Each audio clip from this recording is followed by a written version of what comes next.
Hello, Stella. My application here it says that it's showtime. Hi.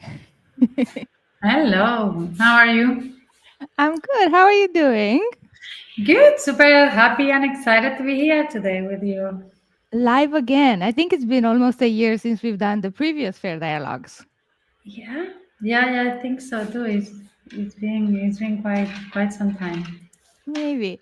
Hello, everyone. Everybody who's joining online, thank you so much for attending this edition of Fair Dialogues.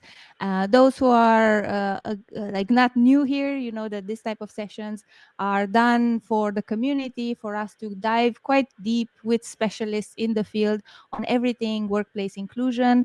Today, we have a very special topic. One, because we just celebrated International Women's Day. I think most of the organizations, most of you are still having conversations internally about gender equality, women in the workplace throughout the month and hopefully throughout the months to come. But also myself and Stella here have a bit of more background in technology organization and more of the tech world. So we wanted to have a bit of a chat specifically on this today.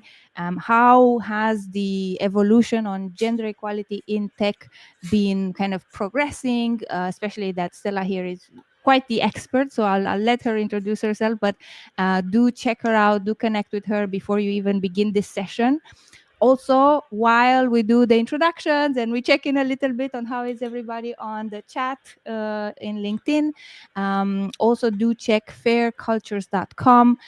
Again, the Fair Dialogues are a bit of a preparatory conversation in a virtual format for us to actually meet in person in May 15th, where we have the Workplace Inclusion Conference, the only European event that is happening where we bring together policymakers, DEI practitioner, talent strategist, academia, researchers. Stella is going to be there representing the Diversalytics community. So welcome everybody to the session today. Very, very happy to get to do this on a weekly basis, hopefully till May. So we're going to see each other on a variety of topics.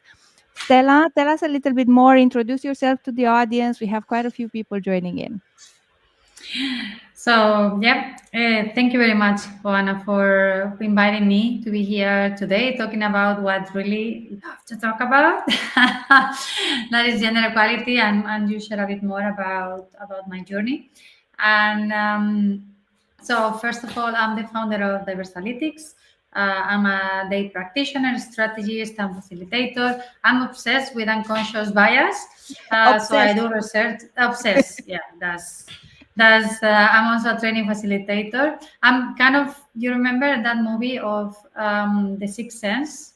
The kid covers himself, is like, at night I see dead people. Well, I see unconscious bias everywhere.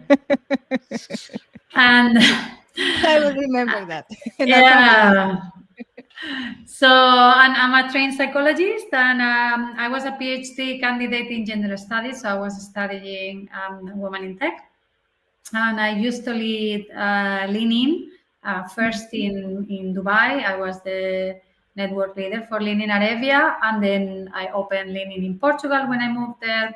And then I also was a usual speaker at the Web Summit in 2019, 22, and 23, and more or less. Yeah, that's it. You've been around the world. Funnily enough, like you and I never actually met in person, but I feel we're talking so often. We connect on a variety of topics. We keep in touch. Now we kind of do some small partnerships with the communities. So it's really interesting how these connections really evolve, and we kind of connected through Web Summit, through the presence while not meeting face to face, but we were both present in one of the Web Summit editions in Lisbon, and somehow somebody told us that we should meet, and now we are here 2 years later. The power Amanda, I think of Amanda. network. Yeah, Amanda, Amanda yes, Nolan. Hello, yes, yes, Amanda. yes, yes. Nice, Yeah. Stella. Thank you so much. For everybody who is on the live, just say hello. Tell us where you're dialing in from. Do ask your questions live. I will be able actually to put them on the screen this time, and we can run through them. It's a bit more of an informal session, having in mind that we've met here before, and we have Stella for only us, so we can really pull as much information from her precious time today. But I really want to start a little bit, Stella, with this background of yours. You mentioned in your introduction that you actually started a PhD, a research study in gender studies, and somehow you, while you started that, you dropped it off to start Diversalytics, right? So for me, this is a very interesting journey, right? So I'm curious why, and basically what led to this pause in academia, more type of endeavors, and going into more founder entrepreneurial endeavors. Yeah, so I launched a few projects before as an entrepreneur. So basically, my last job was in 2017 when I quit my last high paying job, but I was Mhm, done. And then I started working as a consultant, and so I launched a few things. Always pivot like around the topic, right, yeah. of gender. And then I was always said that was in Dubai. I was like, when I go back to Europe, I'm gonna do a PhD in gender.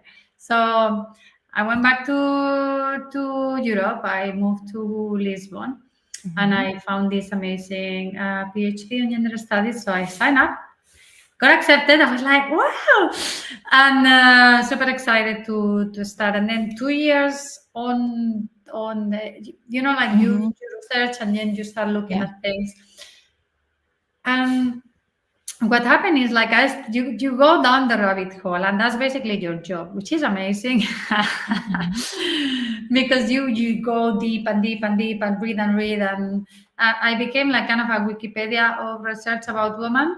So always I'm discussing with things, I'm like, there is one research that says yeah, but that is really nice. And basically I started seeing many like systemic. No, for me, Patterns. Mhm, I understood the concept of systemic, right? mhm, Once you go, because we say systemic, but once you start studying, and then you are like, no, but is this, but is this, but is that?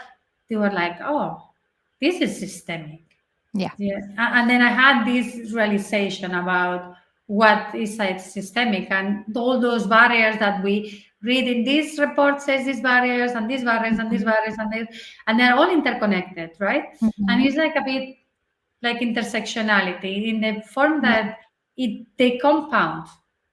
But Mhm, however, most people is totally oblivious to this. So that was really scary because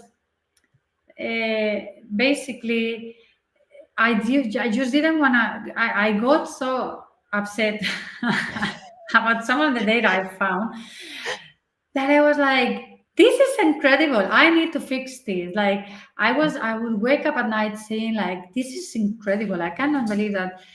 It was 2021 when I started, like or 2020. I don't even remember. I was like, "This cannot be mhm, happening." mhm. So I got really upset. I think that was the issue. So there was a little bit of a shock through research, which is very interesting, right? I think in general, when people go into a piece of research, there is kind of a good hypothesis there. You kind of already a bit know what you want to bring to light, because that's in a way the pool that you already have. You already kind of are quite deep when you try to do something in research and PhD area. But I'm quite curious, right? Like we always try in these sessions to go to the meat of things, and you mentioned these systemic issues, and I think for you probably it was this idea like, okay, I can address some of these in an academic way, right, in papers, in demos, in cases, in certain partnerships with institutions, etc., etc. But then it wasn't enough. I'm more like, what were maybe one two examples of the systemic issues that went beyond your, let's say, satisfaction to approach them in an academic way? I think to reply to this question, um, the first one was upset as well about the way academia work. Not Mm, the thing was that my professors and my tutor and my advisors were like criticizing me because mhm, it looked like when I was doing my presentation, I was very passionate about it. And they were like, you look like you want to fix it, you are supposed to study it. I'm like, Ah, yeah, but I interesting. know, but I also want to fix it. And they're like, no, you have to Mhm, study it. You are mhm. supposed to be objective. Yeah, You are yeah, supposed yeah, to yeah. study it, and that's it. And I was like, it didn't feel enough for me. It Mm, felt like frustrating mhm, that I would just study it and not take action. So that was one of the things that I just, that was very difficult for me to hold mhm, myself mhm, just to study it. So it was mhm, more like I don't know if it was more upset about academia. It was more like a internal drive. Like I just realized that maybe I was not that the academic person that mhm, that I mhm. Yeah, was. yeah. Normal. So that was that kind of friction between what I that my Mhm. inner desire to do something about it, and maybe the entrepreneur side and the Got it. academic side, and that was that fight. But then they were like the data that I Mhm, was looking at, and first I think it was really interesting to go back to academia, because I also understand a lot of things, right? mhm, For example, like the basics of gender. mhm, And so I had to go from macro to micro. So I started in the macro thing, and then that discovery kind of thing that women are not a monolith, mhm. because we tend to talk about woman, woman, woman, and we put Yes. everyone in the same box, Yeah. because we need words Yes. to We define need things, right? So we frameworks. need We need. concepts, and this is the basic needs. Like this is the limiting part of Mhm, language. And I mhm, study also neuro-linguistic programming, so everything was mhm, like kind of, we need to call woman woman in order mhm. to make a point about woman not getting paid the same, and woman like the retention rates being very low in tech. So we need to call it Mhm, woman. mhm. But the truth is, like, there is an incredible diversity in that group, in the Yeah, category of woman. yeah, of course. And so from there, then you get to understand that feminism is not one thing. There are many types of feminism. So Mhm, for me, was like that was also very liberating kind of thing, because we shouldn't actually talk about feminism in a singular way. It should be like mhm, feminisms. mhm, mhm, Um, and this realization came when we were on the 8th of March in Madrid. Uh, on the I was visiting my family, and I made it happen on International Women's Day. It was like, I guess this was before COVID. I think it was in 2019, and my mom was like, "Oh, these feminists, they cannot even agree in one In the thing. demands. There Yeah. are two marches." Yes. And Yes. that stayed with me. Mhm, That really stayed with me, and I was like, okay, do they really need? So that thing stayed with mhm, me. And mhm, then when I started studying about that, was like, of course, mhm, but we mhm. keep criticizing and expecting women to agree with Mhm, each other, mhm. despite they need different things, Yeah, right? that's Because true. so that was really good. And going into deep dive into feminist theory, which Mhm, mhm, I had never dived into, that was amazing, because you get to mhm. learn from. There are so many different types of feminist theory, and all this ontology and epistemology of. It was like, wow. So it was like, it's maybe it's not as exciting as I put it, but for me it was really exciting to read about all of these. Yes. And it was kind of, I mean, I just couldn't stop reading about this. And reading about Simone de Beauvoir, and this one is not born but rather becomes a woman, no? Like, Mhm, which I mhm. used to quote always on my presentations and on my project. And then this kind of understanding that gender is a construct. We Yeah, have yeah, yeah. constructed gender. We have decided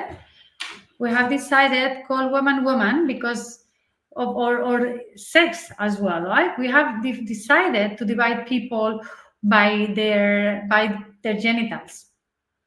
That was a And a that was a little bit kind of by choice.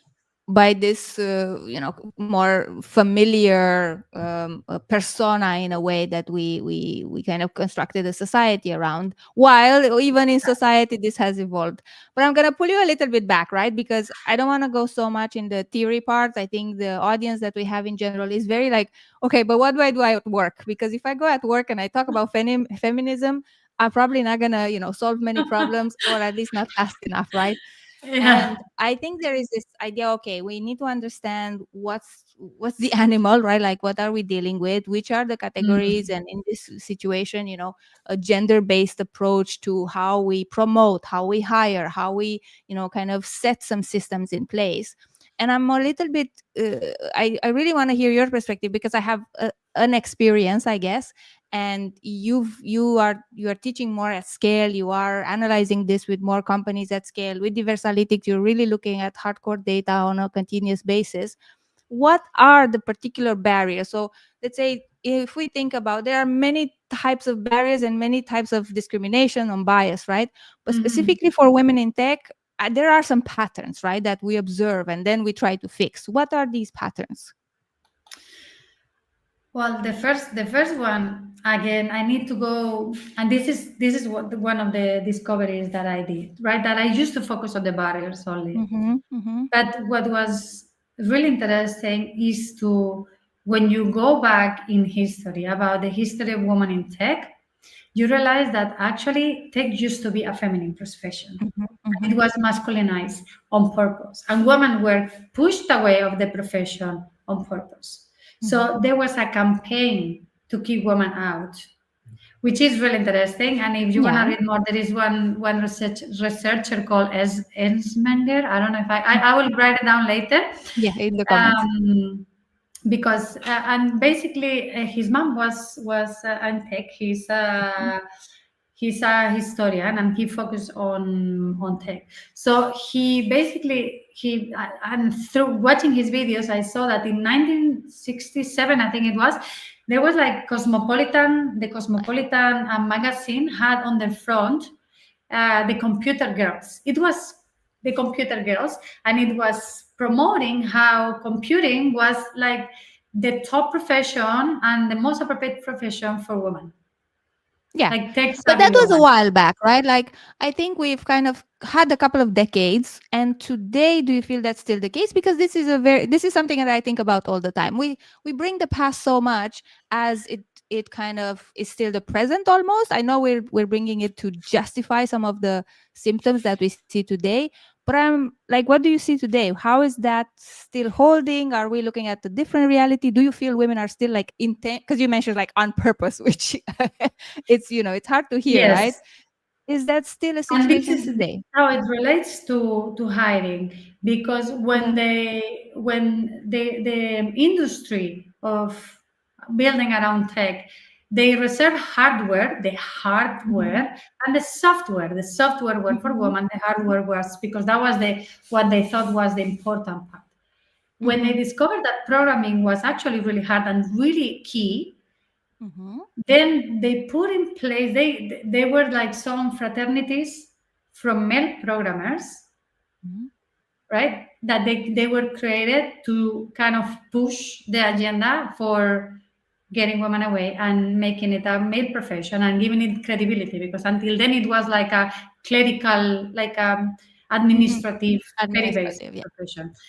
So what happened then, they were like psychological studies that were not real, saying that basically what you needed to become, to what the traits of a good programmer were, Mhm, interestingly, traits that are quite against usual feminine traits, like mhm, being mhm, antisocial, just obsessed with things and not wanting to talk to people. There were some mhm, traits that obviously, if you do a personality test for women, they will mhm. not Be on tick the that. other side of the spectrum mostly. Mhm, mhm, And then what happened is like this in the industry, they created the way they were hiring. They created some tests that were supposed to be objective. mhm, So those tests were basically measuring some parts that were proven by this psychological study that didn't have any base, any it was not Sure. really well based. And this Ensmenger proved that the answers to the test were spreaded Mhm. conveniently among those fraternities. Mhm. And when Mhm. I mean Mhm. fraternities, is because they were not women. So actually, male men that I mean men that were part of those groups, of Yeah. those group of men that were into programming, they had access to the answers. What So is they knew what what is to the time write on period for the this? screening. Do you remember the time period? Which decade are we in? I have it here. Where it is now? It is 1967. Yes. Where is it? Uh, then the study is Are Programmers Paranoid? That was the Okay. study. So Are Programmers Paranoid? That was We the will link it. study. We will link it. No worries. Yeah, We'll yeah, it's that was the one that I say. That there was this psychological study mhm, in mhm, mhm, 1972. mhm, This is mhm. from Nice. 1972, that study. And then from there is when they started using these to create tests. So it was basically late 70s, Mhm, 1970s and early 80s. And if you look, basically, I think we all have seen that the woman in tech, what happened to woman in computer science, when you see how it's going up and then it goes down, it mhm, basically happened in the 85. When mhm. 83, 84 is when the line was going up, up, up for women and suddenly start Just decreasing. just before the So bubble. it all happens basically at the same time. It has a Yeah. lot of sense. Yeah. And basically, it was this historian who is a male Mhm, who put it. And when I was reading this, I was like, oh, this is incredible because we are thinking about objective hiring. But what happened is like then the movies and there were ads at newspapers saying, "Are you the man to?" There, I have the pictures of the mhm, ads that mhm, I mhm. use them on my Yeah. Yeah. Yeah. presentations and I use them on my research. So there are ads basically saying that women like machines don't get pregnant and women they get, and that women have long nails and then they They cannot mess type up with and the machines and then they broke no they break the machines and they break things. mhm. So there was all this campaign to discredit Yeah. women and make them Yeah. seem that they were not good enough for programming. And then the media catch up and all these movies with Mhm, mhm, these guys with the hood and working on the basement and mhm. just being antisocial. So all those stereotypes that were created on that point of time, we're still Mhm, dragging them today. And that mhm. was the point. And I'm sorry it was a long answer, but I just went I Let's just didn't go want to back a say little bit, like today. I just didn't want to Yeah. say, oh, we have this stereotype that I Yes, can yes, yes, yes. justify where they Yeah. are coming from. And I think this is Mhm, important to create this connection on why we still are dragging stereotypes from the 70s, which mhm. is still the case, right? Because all these movies and all we're still dragging all of that. It's part now and it's part of our subconscious today. And this is the True. problem that we basically took that as the truth and is what people believe today. But do you think also that this is changing in any way? Like, let's say we absorb, and to be honest, I haven't seen the movies in the 80s and 90s. So let's say already a couple of generations later, maybe I'm exposed to a certain other type of information. Do you see the potential to well, no, not the potential, the current situation having altering the stereotypes? Maybe they're transforming into something else also negative, but I'm just curious from your perspective, like how do we tie it in today's perception of women in tech? Are you seeing very different type of speech, or do you feel it's still like 50 years ago?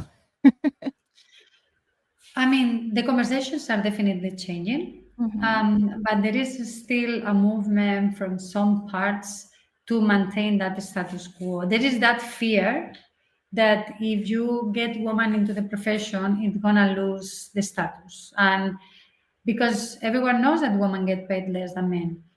mhm, So the fear is that if you get a lot of women on it, the salaries will go down. So that obviously justifies why some people will be very willing to keep it as it is, right? I mean, it makes sense. Um, but at the same time, also what research shows is that new parents, not only men, not only women, but men, are Mm-hmm. leaving STEM after becoming first-time fathers. Mm-hmm. So Why do you think even so? What's happening? What's the background there? Do you know? well, that's what they are trying to find out. But what it Yeah. seems is like the moment that men stop following those stereotypes of the hardcore Mm-hmm. programmer Mm-hmm. and start taking like they want to be involved in co-parenting, Mm-hmm. then they get a backlash as well. So they are also Yeah. dropping from Mm-hmm. STEM. Yeah. This is the theory. I mean, this is still being studied, but the data is like 42% of new mothers leave Mm-hmm. STEM, and 24% of new fathers also are leaving. Mm-hmm. So the number is from for retention point is quite high. And I I mean, focus on retention, so yeah, yeah. At the end of the day, even where when we talk about feminism, at its core is more like let's kind of dismantle gender norms, and men have also been put into certain norms and have been exactly, expected to behave in a certain way, especially when it comes to family life and parenthood. So I do see this being more exactly, publicly challenged also by legislation, and the fact that we're encouraging this, but we know many states who don't have any particular change again for decades. And then there is the the banter, the slight bullying in a way that men have when they decide to be more present. So I think also there is this trend or this wish that people can balance, no matter your gender, you can balance the two. And now we're still fighting. Oh, are you more of a parent than a professional? Are you more of a professional than a parent, especially for those at that stage in life, right? mm. um when it comes to maybe the lack of data that we are facing, I think we do see Mhm. this, let's say, the research and the trends, which are very helpful, but a lot of companies are still very skeptical to say, well, but this McKinsey study has been done in the US 2 decades ago. I don't really Yeah. care. I'm a company in Malaga, right? Or I'm a company in Munich, and I do logistics. I have a very specific kind of components and reality. What do I do? And even when they're trying maybe to get data, is a little bit difficult. What type of critical metrics do you try to work with, considering the gap, but maybe also some opportunities for us to start measuring some stuff, to start considering alternative metrics than just representation, for example, right? Yeah, well, thank you for bringing that up because that's one of the biggest challenges and also one of the biggest reasons why I decided to start Diversalytics because at the moment I was when I was studying I was also doing my consulting on diversity and inclusion, gender equality, and trainings and all of that. And one of the challenges I got from others, but also from myself, is that most of this data is US Mhm. based data. So Yeah. how do we replicate this to the Europe? And there is very limited data from Europe. The data is there, but we are not measuring. So I was Mhm. like another of the big pushes for me to say I'm going to bring this from user research to a tool. So Mhm. basically, that was the idea behind Diversalytics. Is like once I mapped out all the needs and all these metrics, then instead of doing it manually, I want to create a tool that automatizes because the Mhm. data is out there. But how do we study it, right? And Mhm. what data as well. So Yes. the first for me, and because I'm also really interested in retention, is retention rates by gender. I Mhm. think retention rates by gender tells you a lot. Mhm. That will be for me really key. How many women And are in you losing? general, And how many just men? just small just small things here. In general, companies can fully measure that because when they are registered, Mhm. like labor contract, right? You actually give your passport details, and and this is tracked usually in your HR system. So it's not necessarily difficult to do a cohort based analysis on a regular basis, right? This is a low hanging fruit. And that's why I put it first, because Yeah, this is perfect. the easiest thing that companies can do. So if you want Yeah. to work away with one easy thing you can do tomorrow, is this. Just go back. The data is there. Mhm. You have to clean it and look at how many men and how many women are living, Mhm. what Mhm. departments, what intersectional. If you have some intersectional data that you can cross with the gender, that's also really interesting. Like, Like, what um, will be? if, for Yeah. example, they have a family. Mhm. Like, there are they caregivers? Do they have any ethnicity that matches with that? Just try to find that intersectional data. Do they have any? I mean, there are some data that is Mhm. sensitive, so companies they Sure. don't have it on the HR, and that's also Mhm. another reason why I thought that Diversalytics is important is because you, us as a third party, we Mhm. can ask employees for data that an employer cannot ask, and we can Mhm. treat that data in a confidential manner that Mhm. otherwise maybe people will not be so. If you have some data, look at those connections. But I think starting by the gender is a perfect way. The same again is representation in decision making roles, Mhm. Mhm. and not only your current representation, but how does your leadership pipeline looks like. Mhm. This is Mhm. also quite easy to do representation. You just have again the data is right there. The leadership pipeline is not that easy, but Mhm. is this is how good in how would you say this? This is a good intervention, like not intervention, but project you can do with Mhm. with Mhm. your managers. This is we need Excel Mhm. with the candidates that you would propose for this, and what is the pipeline, and just make Yeah. sure that people write it down and the notes are taken of how many people of each gender are being like potentially are on the pipeline to be promoted, Mhm. and who Yeah. gets promoted and who doesn't, and the most important thing, at what speed. This is another thing that is very Mhm. related with what you were saying, the woman in the workplace study from McKinsey, that broken rank, that when we see Mhm. that is this first step to managers. So if you measure, like for example, a man and a woman enter like juniors in 2020, Yeah. and you start noticing the pattern that men are promoted within the year because of the Mhm. potential, and then Mhm. women take 2.5 years, which is basically what is happening. Yeah. You have an issue. So though all these small things, the data you have it, you just have to put it in a nice way. You can do it in an Excel. You don't need like to go Mhm. to complicated ways to do. Yeah. Yeah, yeah, yeah. And I found, to be honest, just even with the organizations that I've been in, and they invested very seriously, and especially women in leadership and women in technology, just first of all, fixing up a little bit the balance, but then making sure that there is power of decision as well, and there is actual influence, right? It's not just we have 40% people in junior levels. It doesn't do the same thing to the Mhm. organization, to the collaboration, to the innovation.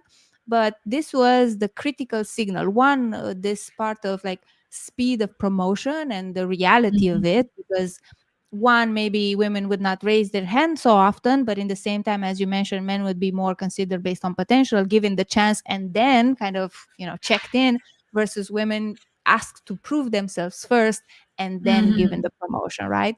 And I think the second was Exactly. also the part of engagement, which in general we tie it to productivity. So when women in general, after a certain while, if they kind of notice that nothing is really changing, that the opportunity will not come or will come really slow, they start disengaging. And I've been in a couple of Mhm. projects where they were just measuring so precisely the engagement level, and then taking action based on those very particular gender based differences, because it was affecting the bottom line. So it was a very real revenue problem, right? But until you do that measurement, I think people just kind of, it's hard to justify investment, right, without the particular data at Mhm. your Yeah, definitely. Then the next two that I would propose is pay equity beyond base salary. So hand. like Yes. a thorough pay equity, which is actually a legal requirement for most companies. And the next one is definitely what you are saying about employee experience and perceptions, because Mhm, mhm, with that engagement, this is for us is totally related. As you mhm, are saying, this is key. This is something we measure, and all companies should be measuring, because which is really interesting is that based on data, women are more loyal to companies, so they stay Mhm. longer. Yeah. However, they are not as invested as men. So they invest in men based on potential, but men see these promotions as Mhm. a jump to something else. So Mhm. you are investing in promoting these men, giving them the Mhm. training, and then they leave. Mhm. Mhm. So actually, the cost, you cannot justify it in an ROI way. Actually, Mhm. that's one of the reasons that when you change those policies and when you start using that equity to make sure you promote women, the ROI pays off because Mhm. they stay longer to the company. So the cost of looking for replacement is so much lower. It's just pure math. However, Mhm. we keep facing the same issues, and this is because companies are not measuring. They're not Mhm. measuring how this gender equality and diversity and inclusion impacts the ROI. But once you Mhm. start measuring, you see the connection very clear. Yeah. Is Yeah. It's And I'm hard to not a ignore, numbers right? person. I didn't like numbers. I'm more like I was like a psychologist. I'm more, but it's just like it's so obvious in your Yeah. face. Yeah. Yeah.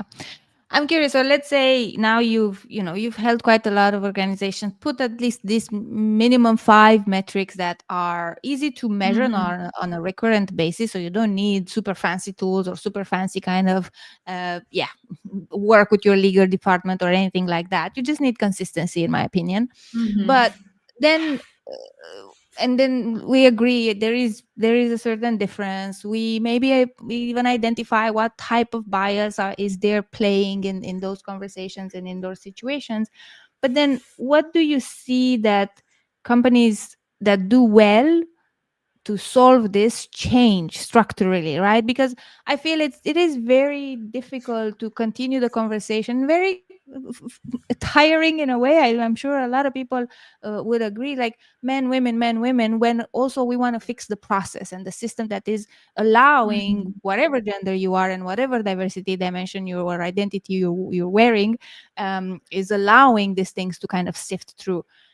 I'm maybe thinking you're talking so much about retention, you're talking so much about performance. What are those changes in this experience of promotion and retention, that are kind of playing maybe more than other, like what's the most important that people could do to address this at these two levels of where things go wrong? Hmm. I you mean like what the actually actionable things, or you mean the So effects? Okay.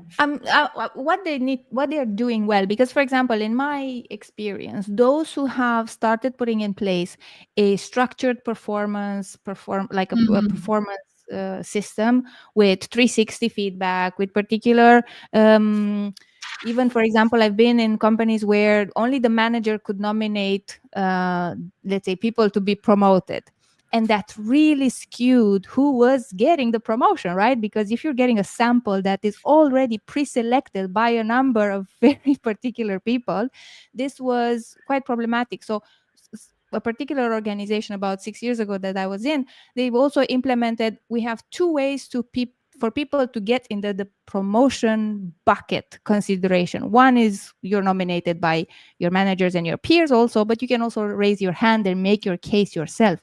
Most companies don't Mhm. have this dual system. They have one or the other. So I feel like this could be, in my mind, an example of structurally changing how access is being given, to the next level, to learning and development, to pay, to whatever. Is what else do you see company, or what are you advising company to do to just challenge this, pre-existing dinosaurial Mhm. damaging Okay. processes? I get you. I get you now.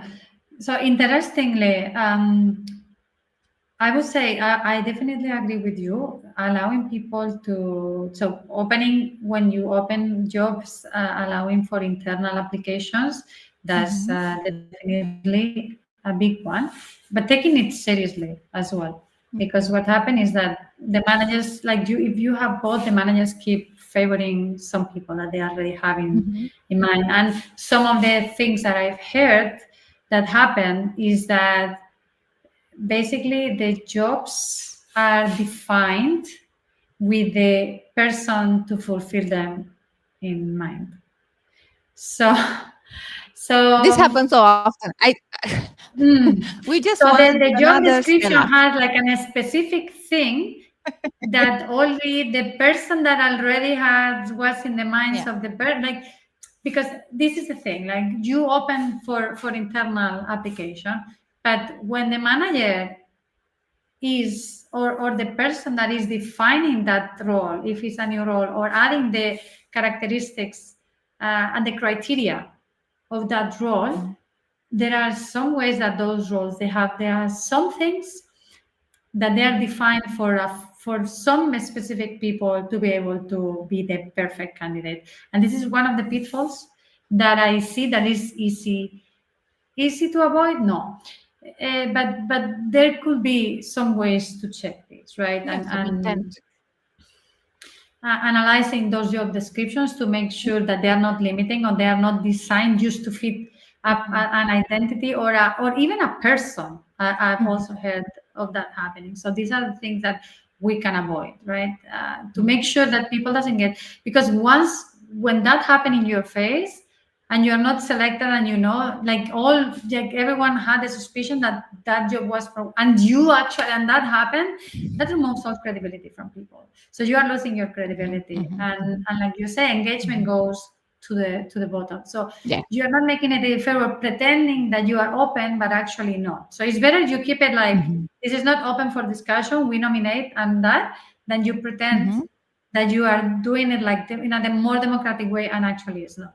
So if you Mhm. go for that way, you go full on for Mhm. this. But this Good is one point. of the pitfalls that I see, is not doing things used to pretend, but then actually not, because that creates a lot of Yeah. distrust in people.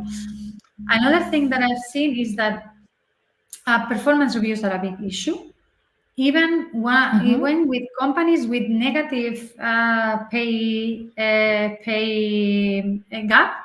Meaning this Discrepancy. Mhm. company, this particular company that I was working with, they are at 0.5 negative pay, where women were paid that 0.5% more. Uh, they took very serious as part of their DNA, their sustainability reports and their ESG reporting. So it was really part of their values. It was not something they wrote in their website. It was Mhm. part of what they did since the beginning Mhm. of the company. It But was that's one of more the like values in that they, your yeah. operations, right? Hmm. So It's they also live how you. by those Yeah. values. They Mhm. were not But what just does that added. mean? Stella, I'm today I'm on challenging mode because I'm like living by your values, right? I just I really I love, reading good copywriting. I love, good employer brand. But what does that mean in practice for you? Like how do you see people doing it, right? Because eh, Well, yeah, in this yeah. case, they had more managers women. Like they had Mhm. that equity in managerial positions, in representation at every level, in all Mhm. these that all these parts that we have highlighted. Mhm. So Mhm. they had equal representation. They had negative pay, so basically equal pay. Yeah, They reverse. have Mhm. all those things for a long time. They Mhm. really were ticking all the boxes. However, they only place, and they did this satisfaction report, so they were really going by the book. Yeah. However, even in this company, on the employees were not fully satisfied with performance review, and that's why also that's another reason why I always emphasize on performance reviews, because this is one of Mhm. the places where unconscious bias used to hide. So I also putting attention to performance reviews is critical. And what you say about the 360 reviews, Mhm. one of the issues that I'm also seeing with companies that I'm working with is that people that are doing that they are assigned those 360s, they're not taking it seriously, and they are Mhm. using ChatGPT Mhm. to create those performance reviews. And we all know what happened when we ask for gender performance reviews on ChatGPT. What So happened? this Let's go there.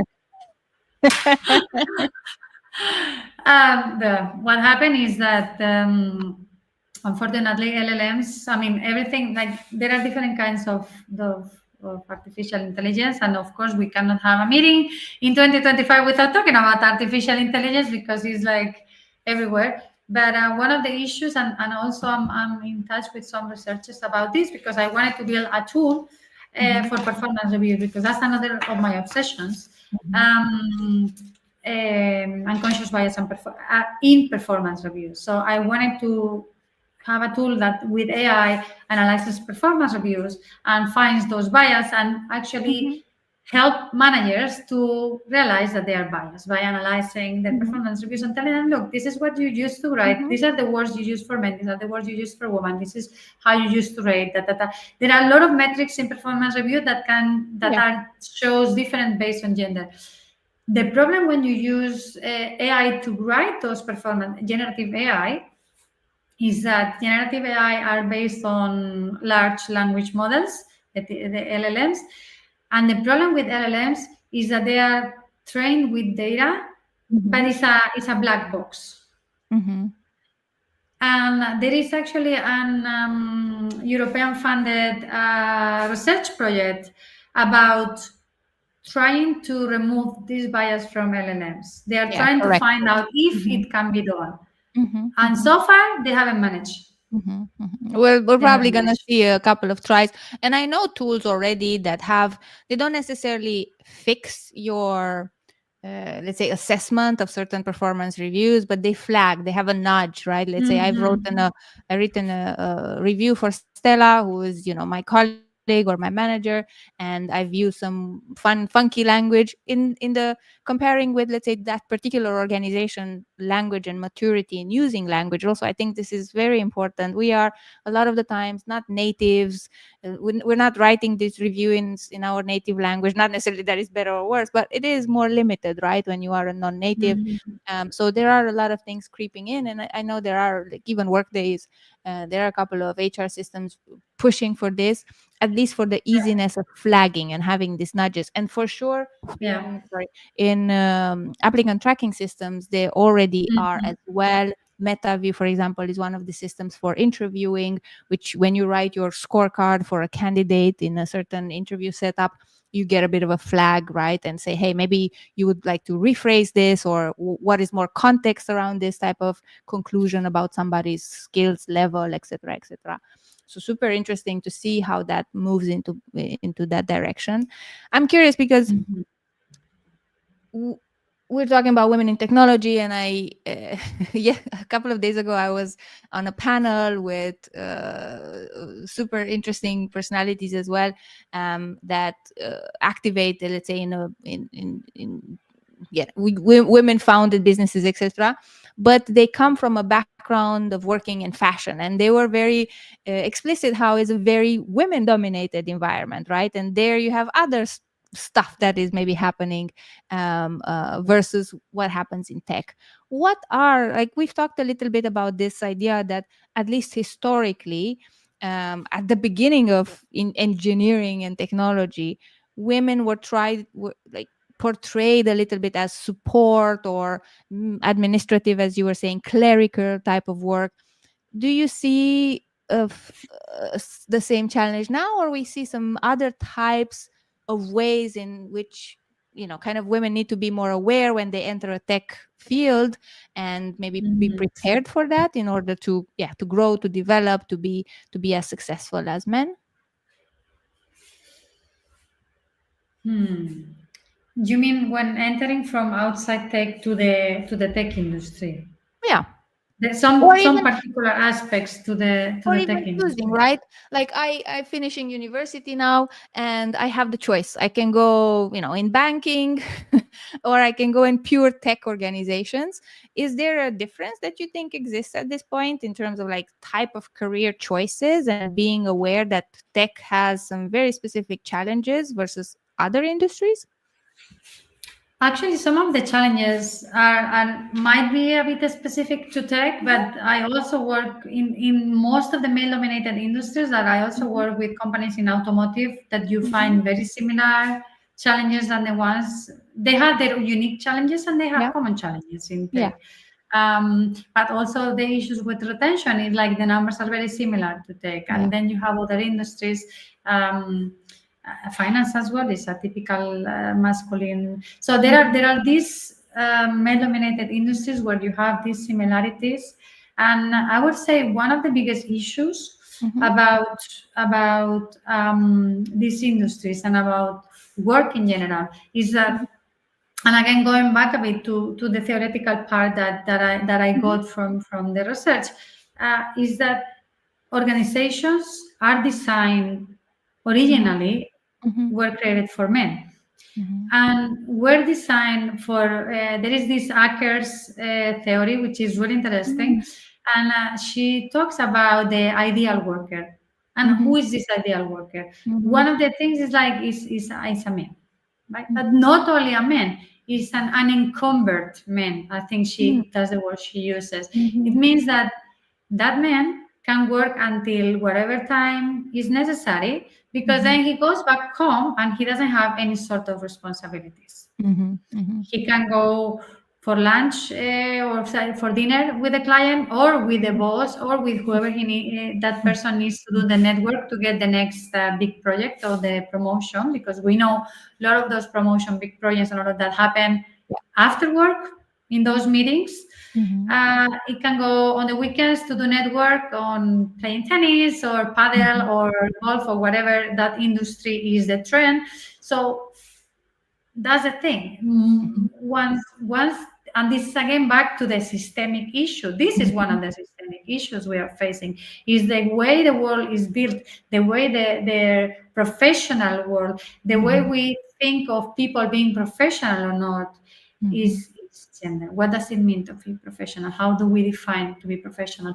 What are the expectations that our organizations have from employees, and Mhm. who can really go be the super employee? What Yeah. does it mean to be the top employee at your company? It means the one that stays until 10 working on their, Yeah. or means the one that actually decides to leave a bit early to pick up the kids, or needs to take a day off for taking care of their parents. So things, Mhm. you know what I Mhm. mean? Like, so Yeah.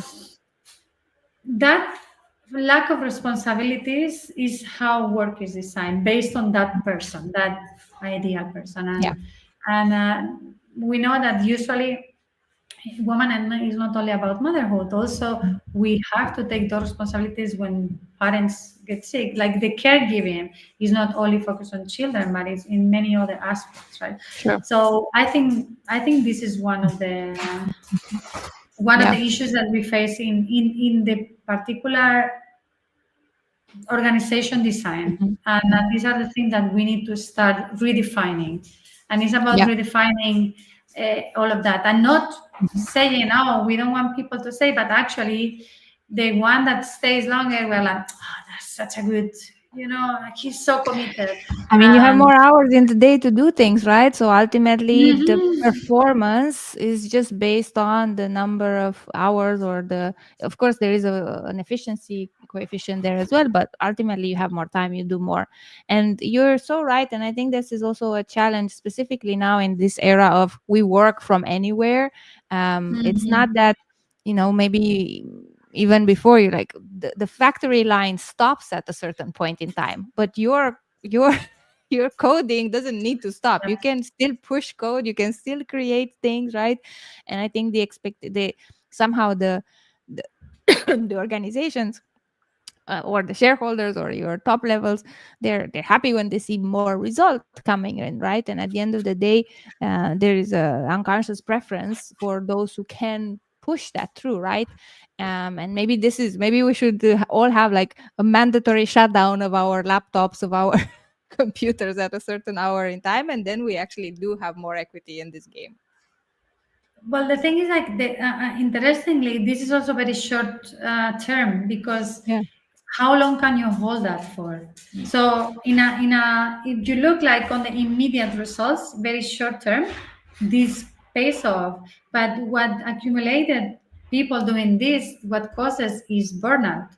So And we it, see it this now, is right? not The a rise. long-term strategy. It's not a Mhm. long-term strategy. So I think it's also, again, it's another of these fallacies that companies have, that they don't realize that the ROI is impacted negatively by actually thinking on going for the masculinity kind of Mhm, thing. mhm, It actually doesn't pay off on the long term. So that's one of the interesting parts mhm, why when you another of the reasons why when we say when you put in place diversity, equity, and inclusion practices, the mhm, ROI improves. mhm. Is For because everybody. yeah, because actually it's very short. It's a very short-term strategy. Yeah. So when you look at the long term, you need people to take their breaks. You need people to take their maternity and paternity leaves. You need Mhm, people to rest and to mhm, have mental health and go to the gym and go outdoors and breathe fresh air. Those like sleeping in the office kind of mhm. guys. Well, I remember when I don't know if you followed what was happening in crypto. Sorry, my kid is just arrived from school and he decided It- to He knows do it's some time. Legos He's like, right Mama. here. So he's working on his Legos right here to say hi. Yes. So I was working on crypto before, and so I've been following the industry. And there was this super bro who had Mhm, like an exchange, and he mhm, used to sleep at the office. So they were always like, "Oh, wow." Yeah.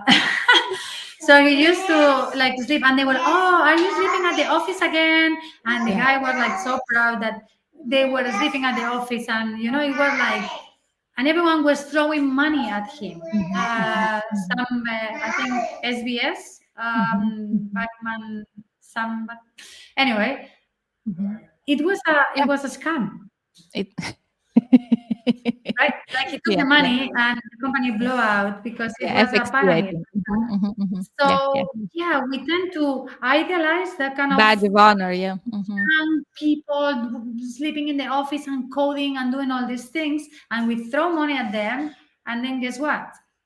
Doesn't Yeah. work out.